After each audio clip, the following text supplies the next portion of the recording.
Welcome to the Christian Men at Work podcast, where I interview men from all walks of life with varying job titles who have one thing in common. They are all choosing daily to live out their Christian faith through their work, and because of that, they are leading, prospering, glorifying God, and experiencing joy and purpose in their work, and you can too.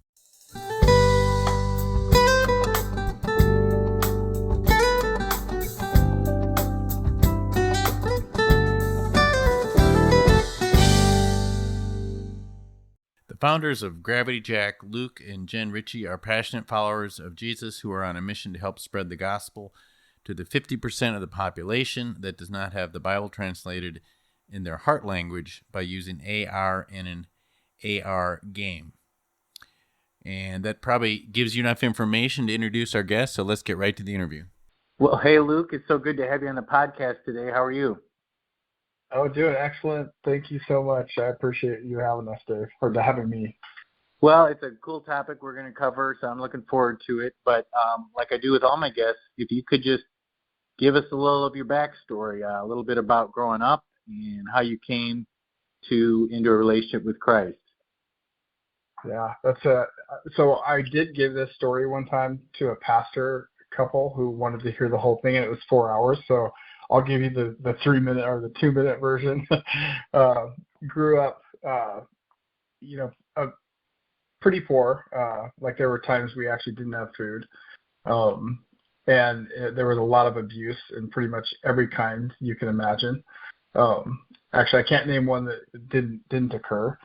And just really, and we had spiritual events occur in our home for a while. We were a member of what could be deemed as a cult, and there was a lot of spiritual activity around that. So I never doubted that there was a spiritual realm, but I didn't like it. Like I was not a fan of God.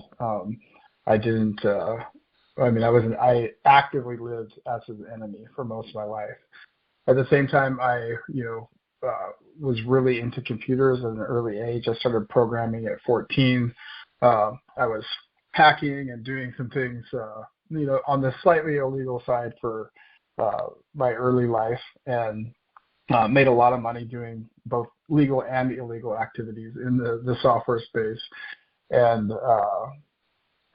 really, I don't think, and I kind of always had something else inside me, though, like this desire for something more, because you believe in the spiritual realm. And I was a father at a very early age. Had a girlfriend for a few weeks. She got pregnant. Didn't know how to relate to my son at all. I was not a good father.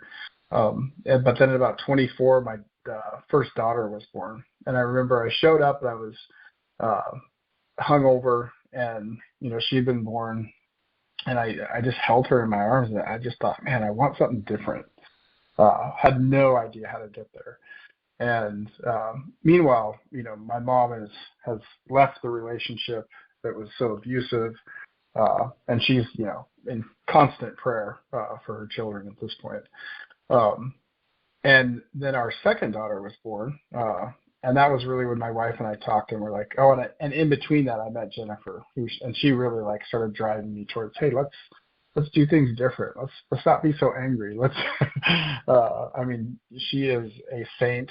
I am sure she's going to receive a lot of reward in heaven for just putting up with me pre-Jesus for a long time. And we decided to take our daughter to church. We sent them to private school, sent our kids to private school because we wanted, we wanted something different. But, Sundays for me were just a time to catch up on sleep and, just do the American thing, which is go to school or go to church, shoot your guns, wave the flag. And it all just started to collapse in about 2016. Everything, every false identity I had. My business wasn't doing well, so this money that I so easily made my entire life, all of a sudden I couldn't make money. My health was declining. I'd hurt my neck in a number of different accidents, but specifically a skydiving accident where I blew out all the discs in my neck. So I couldn't ride my motorcycle. I couldn't fight anymore. I couldn't get in the cage. So all of these fake identities that I had just like they kind of fell Okay, away. well, I got to pause there for a second. Yeah. So you're saying you were a MMA fighter? Is that what you're saying? Yeah, I the violence that I experienced as a child made me a violent person, and I really, really just enjoyed combat with friends and enemies. I still do. I just can't do it anymore. My body's too broken. And Spokane, by the way, where I'm from, we export now more UFC fighters than Brazil does. Like it's just a thing you do here. Like we're close to the Idaho border, really close to Montana. Just people just fight. But yeah, so it all just started to fall away. These fake identities, and I remember saying to somebody, I got an email from a guy in Thailand. It was an orphanage that we supported through the company and personally, and he told me, this was like in the beginning of 2016. He said in the email, God told me you're going to go through the school of renunciation, and you're going to lose everything to gain everything.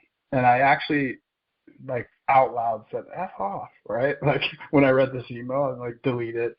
And I remember thinking, well, I would never lose Jennifer. Like we're two peas in a pod. She skydives, she rides motorcycles. We do our businesses together. We're on our third startup, successful, what it wasn't at the time. And so I'm like, I'll never lose her. And then just the fact that I wasn't leading my family towards Christ, I started to lose her too. Through a series of miraculous, both healings in my body, healings in my mind, and I won't go into all those, but I've talked about them online before. And March 16th, 2019, I repented. And that was after a kind of 6-day long period where 6 days before God had shown me my sin in an all night kind of vision, and He just sat me down and literally. I remembered stuff from that there's no way I could have remembered. And he walked me through my life, and every time I revenged somebody, hurt somebody, crushed my wife, hurt my children's spirit, and the level of my sin, like it was just too much, and I didn't even know what to do. I didn't know because I hadn't been listening in church, and so I was separated from my wife at the time. So I just on March 16th, 2019. Laid down in bed at about 8 p.m. at night. I just started screaming, "Save me, God! Like Jesus, if you're real, save me, because I don't know what to do with this sin." And man, I'll tell you, He saved me. I woke up changed that morning on March 17th, 2019, and it's been I've never woke up, like I've never had a day where I don't see the world through His eyes now, and like where I had innate love implanted into me that morning. Like I loved people. It was just the weirdest thing, and didn't expect that anything would be restored. Because I was and frankly, Christ was more important to me than at that day. Christ became everything, and what God did, he because He's merciful, and I actually have stolen your line, unmerited favor. I am the recipient of so much unmerited favor. He restored the relationship with my kids. He brought them to know Him. He created revival in our family. He restored the business. I'm talking everything was unrestorable. Everything was unrepairable. Nobody could have ever fixed this. There's nobody that could have stepped in this situation. No psychologist, no business mentor, nothing. It was all so broken, and He fixed it. And then we started asking why. That included you, right? Yeah. So yeah, absolutely. Physically, mentally. That included you. You were not able to fix this, right? Oh no, it's unfixable. Like even just the damage I done to people, or and especially between me and my wife, like we had perpetrated some horrendous things on each other, and to have it restored, to have a level of forgiveness that isn't from you on both sides, and to have that restored. And then I shouldn't even say restored, because what He did is He brought something completely new, like where Christ is at the center. Christ is more important than anything, and then that bonds you in a way that other stuff just falls away. The world grows incredibly dim. Wow, it's exciting. All right, so that was a key moment in your life, obviously. It's been 3.5 years at the time of this podcast. Talk to us about your life, both in your business and in your personal life since then. Well, the first year was really just praise and worship, honestly, because we were all so excited, and every time somebody would like commit to Christ in our family, it was a wild time of revival. So it was actually the day I repented was 1 year to the date before they shut down Washington State for COVID. And so by the time COVID, or the response to COVID, I should say, occurred, we were already worshiping as a family. Like we would have these huge get-togethers because church just wasn't enough. Like we couldn't get filled. And so it was just like this huge year-long celebration, even in the midst of some really hard, difficult things, and that repairing process. And from a business standpoint, that was the year I really sat down. And at first I was going to leave technology completely, but God made it clear, no, don't. I actually trained to be a suicide counselor and did that for 6 months in addition to working my business, and worked the hotlines. And that was brutal, but it taught me a lot. But God wanted us to stay in the business. And I spent that year kind of reflecting on I was like, Lord, how do I build a business that looks like you? Like, how do I hire people respectfully? How do I fire them respectfully? How do I make everybody feel loved, from my customers to my vendors to every single interaction we have? What does that look like? And that's why I was saying I wish I'd had your podcast before, because I probably could have jumped some sharks, but it was really just prayer and looking at every process in the organization and thinking, how do I, if this is the most important thing to me, but, money is so low on the totem pole. So what do I do, Lord, in each of these scenarios? And then he would reveal, hey, this is how you do it. This is what kingdom business looks like. That was kind of that first year. Talk to us a little bit about hearing from God when you say he showed me this, he showed me that. We touch on that topic from time to time. It's definitely been an area of focus for me over the last year. Can you talk to us a little bit about what that means to you? Yeah, if you read my testimony or watch it somewhere else, I had encounters that I can't explain away. For me, it wasn't weird. In fact, the very first day after repenting, I just had this like urge inside me. Go tell your sister. Like this word just kept like hammering my mind. Go tell your sister what's happening. Go tell your sister. She was the first person I told. So I drive up there, and so I tell her, and she just starts weeping, and she recommits her life to Christ that day. It just like wakes her up. And so like we were this first kind of little fire that burned inside our family. And then on the way home, so I mean, just you can believe this or not, I'm driving home from that meeting with my sister, and I hear a voice audibly say, "Healing's coming for your whole family." Almost sent me off the road because it scared the crap out of me so much. But so I heard him in my spirit, and then audibly, and then specifically with the business, when I was praying, I would just be like, Lord, give me insight, give me wisdom. And then I would just have an idea. And I'd be like, well, is this Christ-like? Like, for example, when we hire for a position, every single person that we interview gets a phone call, usually from me if I can. And I explain to them if they didn't get the position, why. But more importantly, what I do is I actually love on them, and I tell them all their value and like all the things that I saw in them, especially if they're applying for the wrong position. I mentioned, hey, this is where your gifts are, and so every person walks away from that process feeling loved. But I mean, I couldn't personally think of an idea like that. So for me, that is hearing from God, giving us wisdom on how to approach a scenario that is typically seen as difficult and turning it to look Christ-like. All right. So talk about what your business is exactly. What do you guys do? Gravity Jack is the third company my wife and I have started together. Our last company had been acquired by a gaming company. for a specific piece of technology we developed. We currently are the oldest augmented reality and computer vision company in the United States. So about 6 months after the App Store was released, we actually launched Gravity Jack, and it is fundamentally built around the idea of augmented reality. And we knew mobile was just a step, but we're kind of moving into a new space in computing where there's a convergence that's going to occur between AI and augmented reality. And we've been predicting that since 2009. This is maybe not one of my gifts, but it probably is because I kind of see the inevitabilities in technology. And so we patented very early. We licensed our patents to all names you would know, and some of them are under NDA. But yeah, so we do augmented reality, and the next phase of what we're doing is this game that we're working on. Is very kingdom focused, even though it's a secular game. And yeah, but it's augmented reality, real world stuff. Is this WarTribe of Binyamin?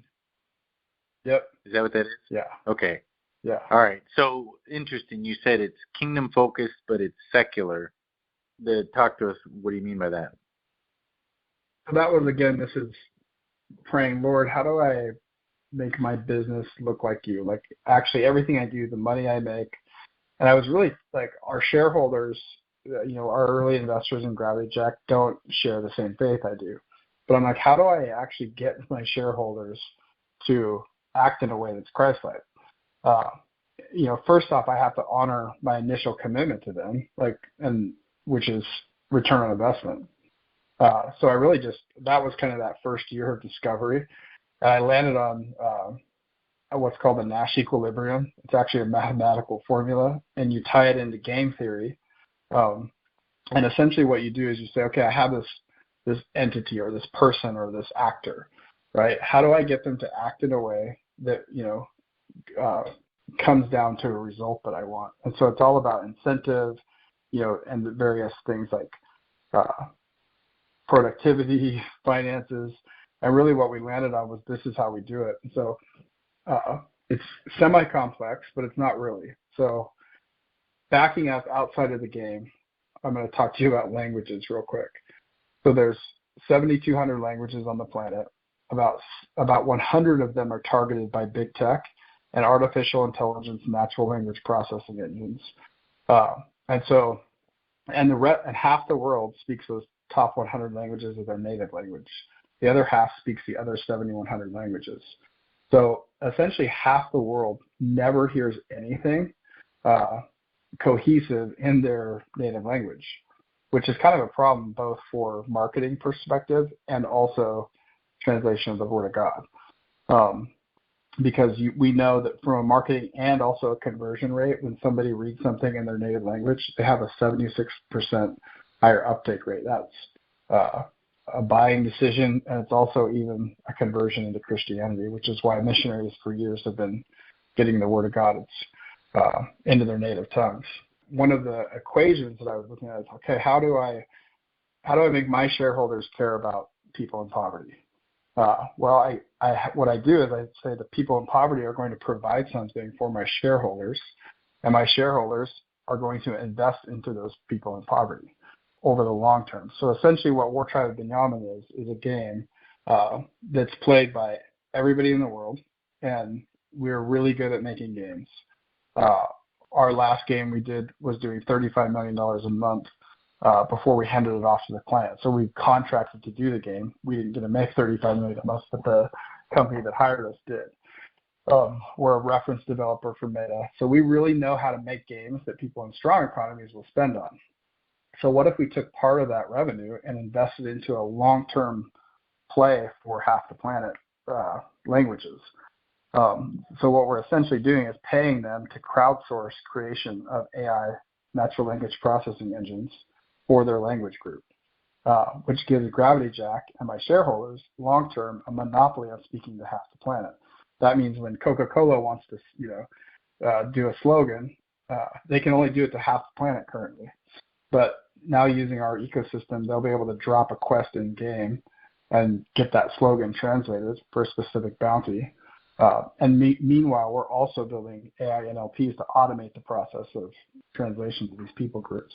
So we do two things in that process. One, we are essentially uplifting these people out of poverty, and this model has been proven.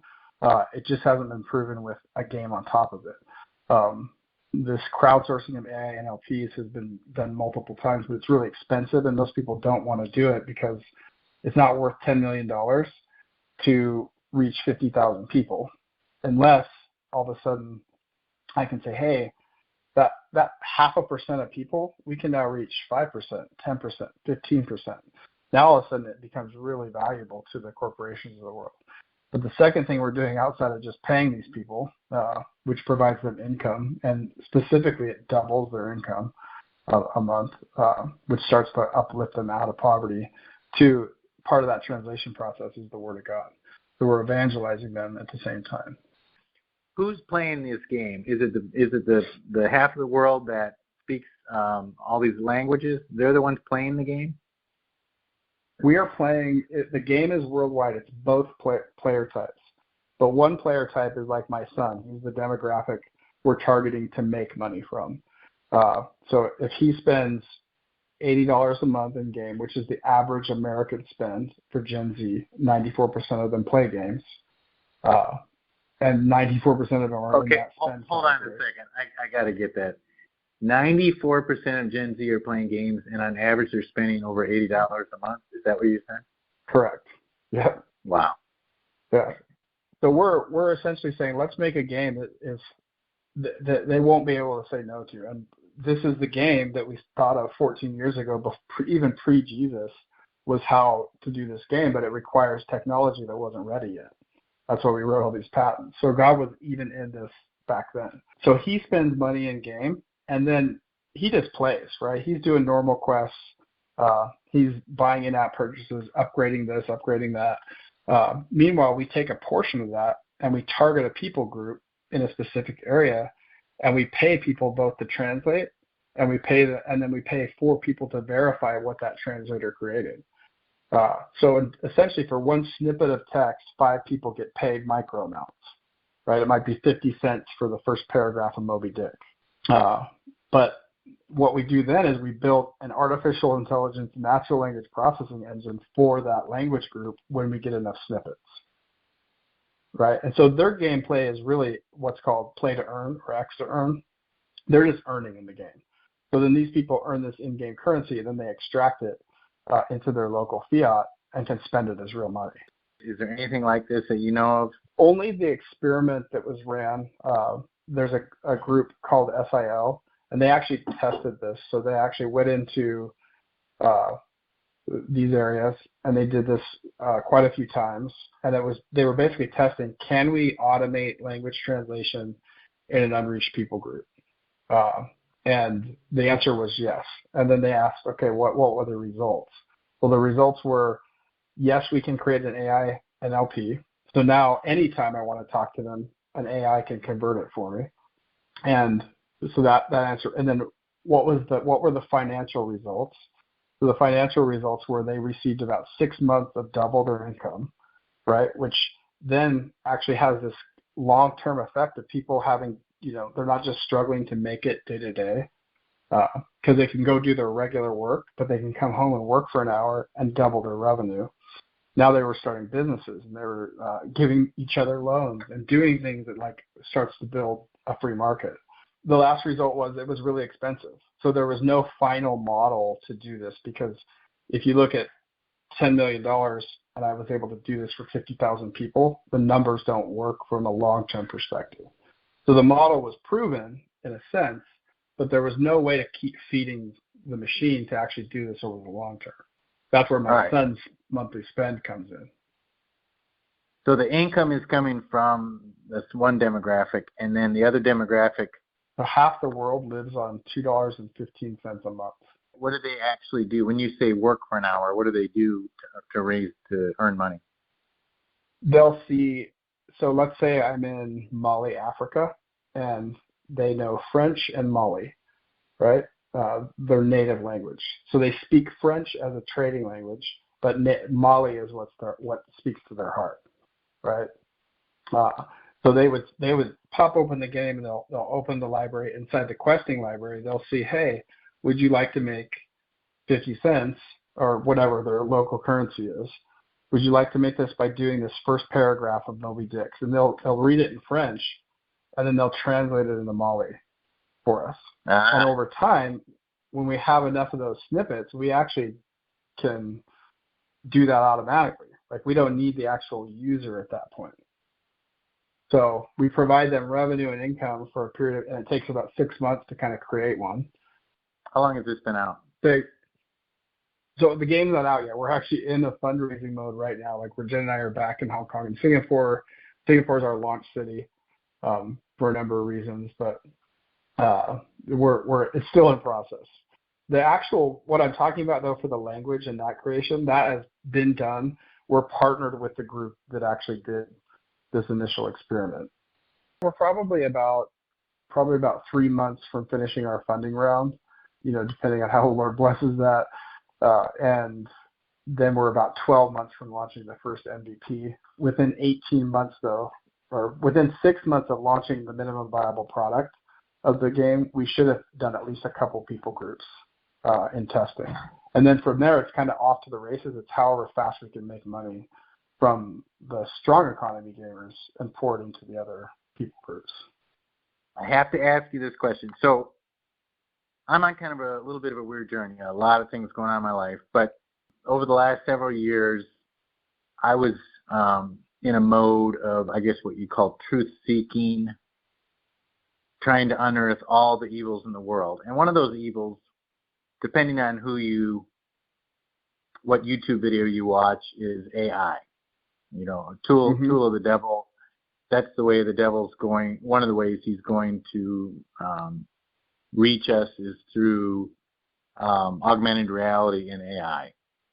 And I'm trying to process that along with all sorts of other stuff that I've been consuming over the last few years. I won't get into my personal beliefs.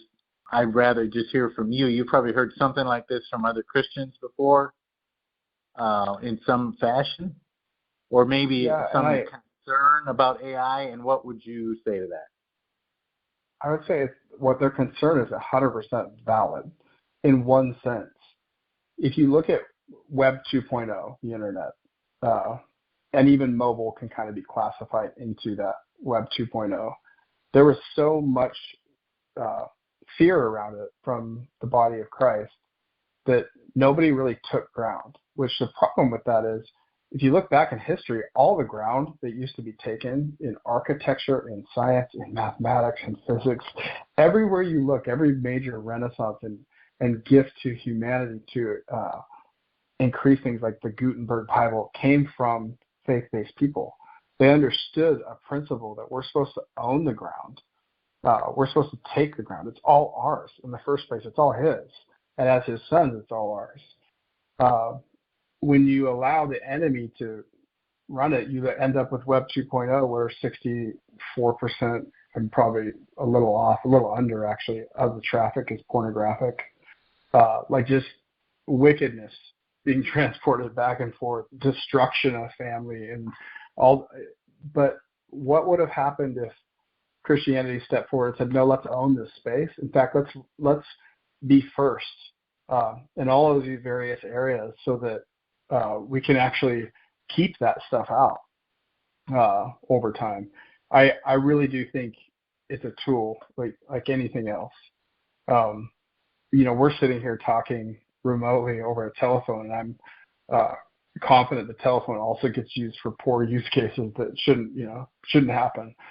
AR and AI are the exact same thing. AI specifically, there's a lot of fear because of its capabilities, but it's really, from a scientific standpoint, there's no sentience inside AI. If you look at, I'm a computer scientist, been doing it since I was a child, and it's so dumb and to think that it's sentient, because especially when you understand how it works, which is this amalgamation of crunching together all of the human thought, right? And then you just find pathways through at a really high statistical level of every word and how every word should be associated. And if these words are close, then these words would be a good response.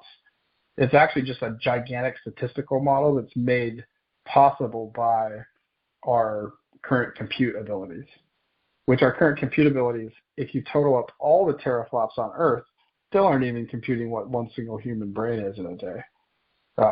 So I'm not worried about it. Like, I am worried if Christians don't take ground, though. Right. Well, there's some different concepts out there. I'd like to pick your brain on this. So transhumanism is, as I understand, is enhancing the human body beyond what it has naturally. And a lot of analogies I've seen with Christian teachings is that is similar to messing with the genome, altering what God created, and you could make analogies to what was going on at the time of Noah, where mankind was changed from the way God intended. Okay, so I don't know what your thoughts are on transhumanism, but in your mind, what's the distinction between that and AI? I think transhumanism is a lie from the enemy in the sense of, obviously we're going to ascend, and if you actually take what the people of, I think I'm drawing a blank on the group name, but they believe ultimately we become God, which clearly is just wicked. And it's also, so it's a lie in that sense, right? But it's also a lie in just capabilities. An electroencephalogram is measuring electrical spikes throughout, like even what Elon Musk is doing. He inserts the wires down in. It's basically a high resolution EEG. The problem with that is you're still just measuring patterns, and you'll be able to do some input. But what we've shown now too is the neuron itself is actually a quantum computer, which means it's the first. We're the first organic computer, our brain, and the neuron itself is the world's first, that we know about, quantum computer. And so you can't really even take the human mind out of the mind until we have quantum computation that can actually, at a granular level, both capture, which is impossible in the quantum realm, the state of that neuron, and then also then map it and then transfer it somewhere. So that transhumanism thought that we'll be able to take thought and move it into is a lie in multiple senses. Now, I could take everything I've written and recordings of my life and the way I speak and feed that into an AI, but there will be no transference of Luke there. It would just act and look like me. It'd be mimicking. If that makes sense. So even the fact that they're saying this will be possible, we're so far from it. If it ever did happen, we're 200 years away, and I'm usually an optimist on tech. But there's so many problems to solve. In terms of the actual use cases, again, I just think we haven't been leading. If we were leading, not just the actual actions, but the conversations themselves, I don't think transhumanism would have had as much of a voice. What would, looking forward, in addition to what you're doing with your specific company, how do you see AI and augmented reality being used for the kingdom? That's so good. I love that question. There's a convergence. First, I'll say one thing. There's a convergence that really makes augmented reality cool, and that is AI. So if you just imagine when I can put on a pair of glasses and walk out, and I can work on my engine, and AI is helping me work on an engine, which I'm not any good at. I can code software, but there's just certain tasks I'm not, gifted at or have never studied. Imagine you have this expertise and this capability, with you at all times. Now imagine I'm reading my Bible and AI is watching what I'm reading, but it's also watching my eye movements. It sees that I kind of pause on a word for a moment, and then it starts to pull up the Hebrew definition of the word I'm talking about or reading in my English language. And now I look at the Hebrew word, and it's using eye tracking, but actually goes, oh, here's what that means. And so now literally as I'm reading and absorbing the Word of God, I'm actually getting this active input. That's just like one example of how the convergence of AI and AR could occur in a kingdom sense. But what we're doing right now, the whole purpose of it is the Christian mission, which is we're supposed to take care of the poor, but most importantly, we're supposed to evangelize them. This provides economic means to those people, which is part one, and we're evangelizing them. And then there is a phase 3 where we work on discipleship and that component of it.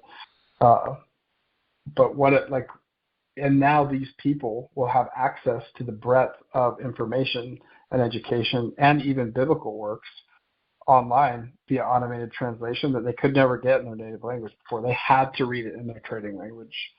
I mean, that in and of itself is so kingdom. What are some of your goals for this game? Like long term, what do you envision happening in terms of like numbers, number of people being impacted, languages impacted, that type of thing? We want to eliminate the fact it's Matthew 24:14. We want the gospel to every nation, every tribe, every tongue. I mean, it's a burning in my heart. I don't know where it came from. I know where it came from. God gave it to me because why would I desire this so much? But we want it within 5 years. We want every native tongue covered and have the gospel within 5 years. I think the game that we're making, we knew 14 years ago that we were onto something that would be, I hate to use a pun, but a game changer for gaming. Pokemon Go touched on it just like ever so slightly. And we're going to engage that in a way that going to be pretty shocking to the world, but it'll be very fun to play and it'll integrate. And we'll also be able to pull in people that typically wouldn't game into just this play. And it's very rooted in the nuclear family. It's very rooted in just like, let's go give life some game elements. As long as we can do the numbers that we expect, and actually even much less than we expect, the goal of 5 years having the gospel out is not unachievable. If we kind of take your darkest moments before 2016 kind of out of the picture, let's go back in time to where things were going well with your business, but you were not where you are now. You were not living for Christ. Talk to us about the difference between Luke from that back then to your life right now. Oh, wow. I was violent, narcissistic, selfish. I knew all these things about me, though, and I knew I didn't really have love for people. Like, I only loved them as long as they could provide something for me. And frankly, I actually even was a big proponent for transhumanism and just the whole lie that represents, even though I didn't think we could ever be teleported or transported, mind to mind or capture the mind, just from a scientific standpoint. Part of what I was trying to touch on was I can tell you're so passionate and excited about what you're doing. And I think myself personally, there were times in my life where I was into self-help and just wanted to achieve. And sometimes I reflect on what the difference between myself back then, because there were times when I was really excited about life, even though God wasn't at the center, and where I'm at now. And for me personally, that's just kind of an interesting reflection. Can you talk about, you had a passion for gaming, for technology back then. I understand you weren't loving people, you were selfish, but are there any other comparisons that are worth noting? I had a friendship with death at the time because I ideated on suicide all the time. Before, that was actually one of the first spiritual miracle that God did, was pull that out of me, even before I'd accepted Him. But I had this adventure. I loved adventure, but I also loved it if it was life-threatening. It was even more fun. So that I haven't lost. I love to ride my motorcycle. I love to ride it fast. I love skydiving. Don't get to do it as much anymore. Also, I'm not supposed to with my neck surgery, but that's a whole other story. But really reflection on it is so hard. Me and my wife we were talking about this like 2 days ago. Like it's so hard to actually envision that purpose or that time frame because the thought process was so different. And even wanting to leave tech, like I love technology. Like I absorbed physics, microbiology, chemistry, mathematics, you just name it. But comp sci was my thing, computer science. And the day I accepted Christ, I was like, man, all that doesn't matter. Like it's interesting, but it only speaks to the glory of God. And just how amazing he is, It's one of those things I think about sometimes, which is, there's aspects of it, that we carry with us from our whole life. Obviously, we get rid of a lot of stuff that should be gotten rid of, but we don't get rid of everything. We still have things that make us unique. And so to me, it's just interesting how our lives, he made us unique from the beginning, and the difference between how we apply those personality traits without a commitment to him versus when we are committed. It is funny because if he hadn't given me, which is reality, really, I phrase it in my mind, the gospel at scale. Like, how do we scale this, Lord? Like, if he hadn't given me a hunger for that, honestly, all of those other things would have really bored me. Now they're fascinating to me because they're an enabler of this capacity. Like, how do we get the gospel out faster? How do we reach people faster? How do we keep them? How do we disciple them at scale?